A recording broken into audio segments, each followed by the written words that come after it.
Friends, welcome to Ratna smart kitchen. బాగున్నారా friends? నేను కూడా చాలా బాగున్నాను ఫ్రెండ్స్. మీరు కూడా బాగున్నారని మనస్ఫూర్తిగా కోరుకుంటున్నాను.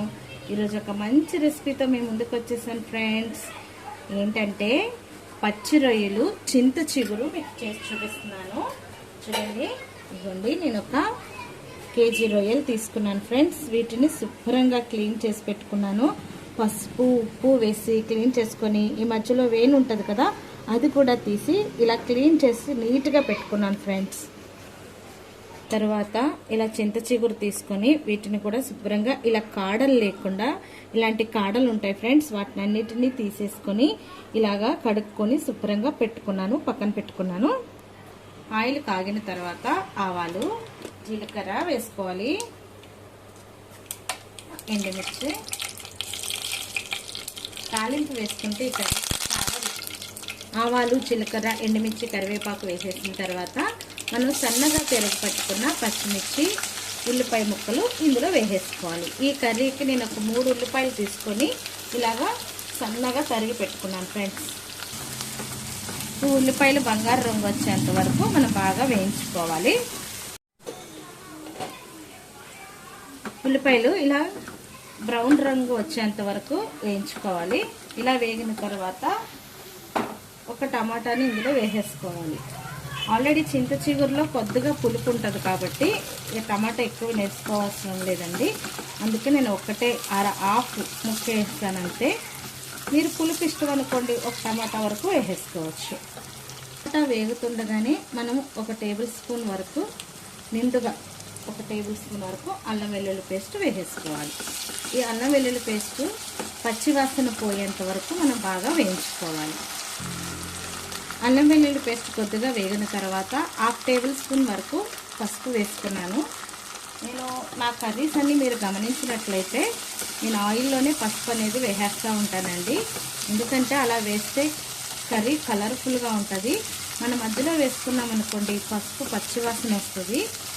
అందుకని చింత చిగురు ఈ సీజన్లోనే దొరుకుతుంది కాబట్టి మీరు దొరికితే మాత్రం చింత చిగురు చికెన్ వండుకోవచ్చు, చింత చిగురు మటన్, చింత చిగురు రొయ్యలు, చింత చిగురు పప్పు, పచ్చడి, ఇలా అన్ని రకాలు సీజనల్గా మనకి ఏం దొరుకుతాయో అవి మనం తీసుకొని వండుకుంటే మాత్రం చాలా రుచిగా ఉంటుంది ఫ్రెండ్స్.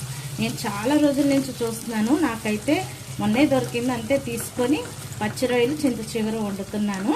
ఇదివరకు అయితే మనకు ఊళ్ళల్లో చక్కగా ఫ్రీగా దొరుకుతుంది, ఇప్పుడైతే చింత చిగురు కొనాల్సి వస్తుంది ఫ్రెండ్స్.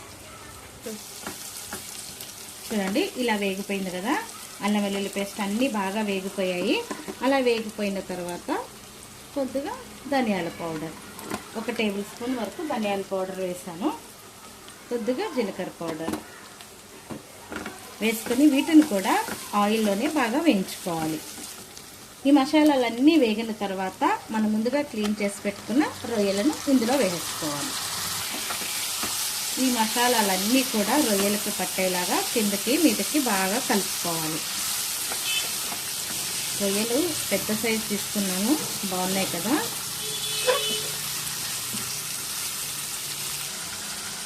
ఇలా రొయ్యలు వేసిన తర్వాత సాల్ట్ యాడ్ చేసుకుంటున్నాను. కర్రీకి సరిపడినంత సాల్ట్ వేసుకోవాలి. 1.5 టేబుల్ స్పూన్ వరకు వేసుకున్నాను. ఎందుకంటే మనం రొయ్యలు వేసిన వెంటనే ఇలా పసుపు ఉప్పు వేసుకున్నాం అనుకోండి, రొయ్యలకు ఉప్పు పడుతుంది, లేదంటే పచ్చివాసనలాగా పచ్చిగా ఉంటాయి. ఇలా ఉప్పు వేసుకుంటే ఉప్పు పట్టి చప్పదనం లేకుండా కర్రీ రుచిగా అనిపిస్తుంది. మూత పెట్టుకొని ఒక 3 నిమిషాల వరకు మీడియం ఫ్లేమ్లో పెట్టుకొని మగ్గించుకుందాం. చూడండి, 3 నిమిషాలు మగ్గిన తర్వాత కారం కూడా యాడ్ చేసుకోవాలి. నేనైతే 1.5 టేబుల్ స్పూన్ వరకు కారం వేసాను. మీరు తినే టేస్ట్ని బట్టి కారం అనేది యాడ్ చేసుకోండి ఫ్రెండ్స్. కొంచెం నాన్ వెజ్ కర్రీకి కొద్దిగా కారం ఉంటేనే బాగుంటుంది. ఇలా కారం వేసుకున్న తర్వాత కూడా ఒక 2-3 నిమిషాలు మూత పెట్టుకొని మగ్గించుకుందాం. ఇలా అంతా మగ్గిన తర్వాత మనం వేసిన ఉప్పులోని రొయ్యల్లోని వచ్చే వాటర్ మొత్తం ఇంకిపోయిన తర్వాతనే మనం వాటర్ యాడ్ చేసుకోవాలి. ఇలా వాటర్ యాడ్ చేసుకొని వాటర్ అంత మరీ ఇంకిపోకుండా కొద్దిగా ఇంకిపోయేంత వరకు ఒక 5 నిమిషాల వరకు మూత పెట్టుకొని మగ్గించుకుందాం. చూడండి ఫ్రెండ్స్, చింత చిగురుని ఇలాగా మనం నలుపుకోవాలండి. ఇలా నలుపుకుంటే చిన్న చిన్నగా అవుతుంది.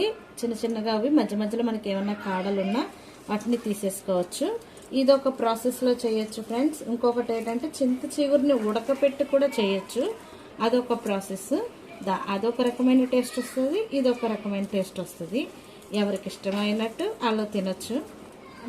ఇలా చిన్నగా చేసుకుంటే బాగుంటుంది. చింత చిగురు అంటేనే పులుపుగా ఉంటుంది కదండి. అందుకని నేను అసలు ఇందులో ఏ టమాటాలు అవి ఎక్కువ యాడ్ చేయలేదు. ఇప్పుడున్న చింత చిగురు ఏమీ అంత పులుపు ఉండట్లేదు కాబట్టి కొద్దిగా ఒక హాఫ్ టమాటా వేసాను. ఇది ఒక్కటి వచ్చి 50 రూపాయలు అంతలా ఉంది. ఇక్కడ చింత చిగురుకు కూడా అంత డిమాండ్ అయిపోయింది ఫ్రెండ్స్. చూడండి, కొద్దిగా వాటర్ ఉంటున్నాయి అనగానే ఇప్పుడు మనం ఈ చింత చిగురుని ఇలా యాడ్ చేసుకోవాలి.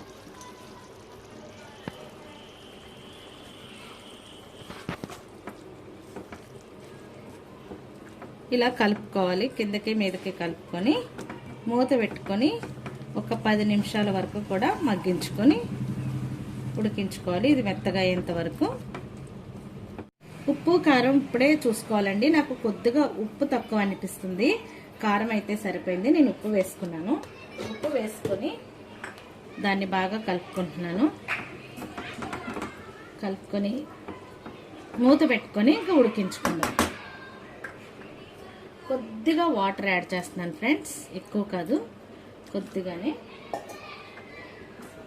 వాటర్ యాడ్ చేసుకొని ఇంకా ఉడికించుకోవడమే.